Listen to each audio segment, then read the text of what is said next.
All right, so welcome back. If you're new to the channel, you haven't missed much. Same sprayer that we used last year. Now, there's nothing unique or special about this. We literally bought it off of agzaga.com. This is the model number if you're curious about it. Like I said, we went a little more in depth as far as setting it up and everything in previous videos. So if you're interested in that, go check that video out.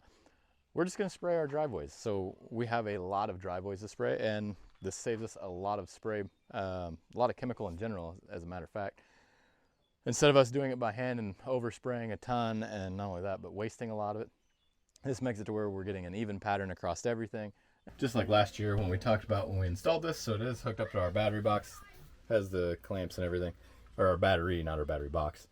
Has the clamps and everything. The only thing I really have as a complaint here is the on-off switch, which I guess depending on the UTV you have, if your battery is on the driver's side, for instance, this would be about perfect length. A little bit more difficult on the Polaris Ranger because the battery's on the passenger side. So what I do is I run the battery, or run the cable from the battery over to kind of like the middle of the seat, and it's close enough that I can turn it on and off. It's built pressure already in the pump line, but from here on is where it actually controls what is in the spray line. So now I've turned the booms on, and I have all the booms off because I want to make sure that it is actually holding water and I don't see anything leaking. It's definitely a good sign. So now we have the pressure coming through on the booms. I'm just going to turn these on and just see what they do. Sprayed myself a little bit. There's nothing but water in there right now. It looks like it's spraying like it's supposed to, so we'll turn that one off. Let's check this one. Turn it the wrong way. No, I'm turning the right way. And it is working. I need to adjust that. I've got it. I probably bumped it when I put it back on here. Got it pointing wrong. Check that one.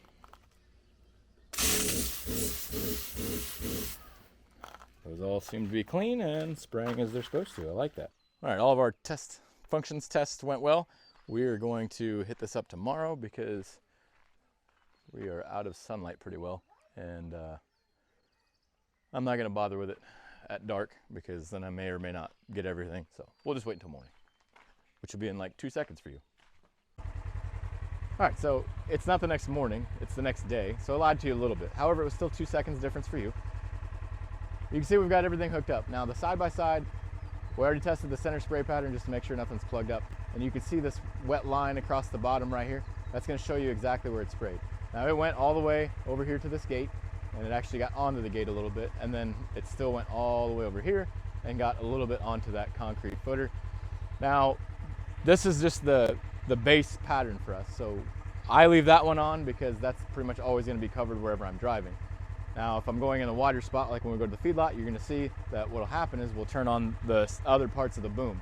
I like the fact that we can do basically 8 feet or 10 feet at a time and then add these others as needed.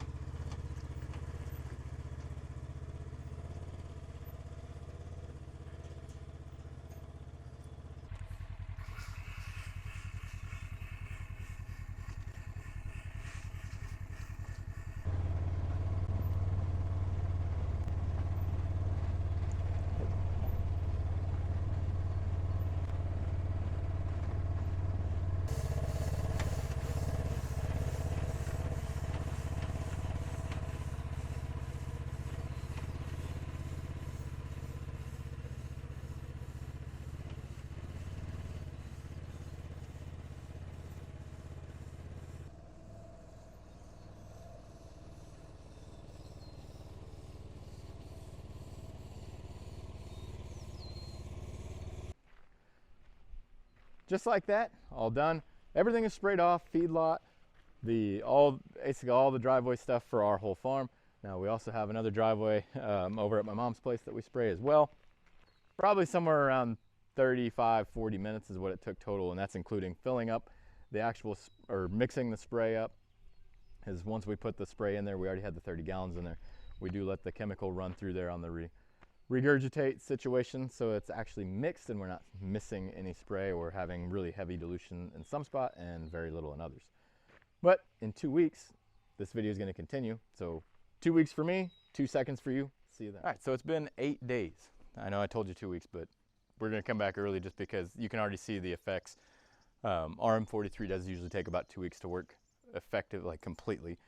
However, you can obviously see the line. There are some items that haven't died off yet, but they are wilting, and it's evident that they are going to die. Other than this mishap right here, which that's from me, not from the sprayer. That's just simply I wasn't paying attention and I should have moved over and I didn't. Same thing right here. Everything is died or dying in the process of it, at least, with a few exceptions. Now this stuff I didn't spray because I can only get so close to this paneling. If I get too close, I'm almost touching it. And you even seen where I grabbed the the boom on the other side of the barn during the spraying portion. And that wasn't because it won't touch whenever you're driving along it like this, but whenever you go to turn like that, it swings just enough to grab it. And now part of it is because I don't bring the boom in. I could bring that boom in much closer to the actual side-by-side. I don't do that because I like to be able to open my tailgate and see how much water I've actually put in there to ensure that I'm actually doing a appropriate mix ratio for the spray that I'm using. Probably should do that. However, even after doing that, it didn't hurt the boom. The boom doesn't leak or anything like that, but it's obviously, it's bent. So doesn't look aesthetically pleasing. However, I will come back and I will spray these with the wand, but you can see everything else is dead and has clearly died off, minus the spots where I just didn't get close enough. So everywhere along the building, I mean, absolutely everything has really been killed off. We'll go look at the other side real quick. And behind here, we actually sprayed everything by hand, completely killed off, and definitely overkill as far as what we put on.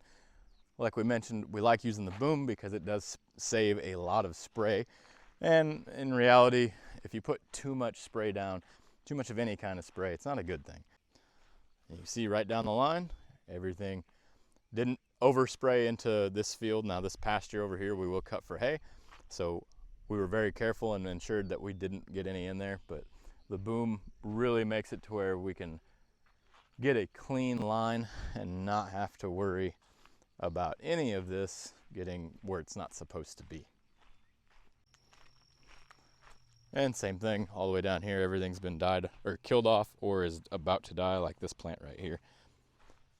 Super simple, really easy to work with. Like I said, saves you a bunch of money in spray, so I do highly encourage it. I'm not saying that the one we have is the only brand that works. I'm sure the other ones work too. I do like working with Agzaga though. They seem to, if I do have an issue, because I did have to call them. It wasn't about that. It was actually about mower blades that I ordered. I got the wrong one. Wasn't their fault. I just told them the wrong number. But either way, they were really easy to work with and sent them back. Didn't cost me anything to send them back, and they sent me the ones that I actually needed. So, like I said, customer service like that. Could I get a sprayer cheaper somewhere else? Yeah, probably. Having customer service that actually works with me, it's kind of priceless. So, thanks for watching. Hope you enjoyed it. All have a blessed week. We'll see you next time.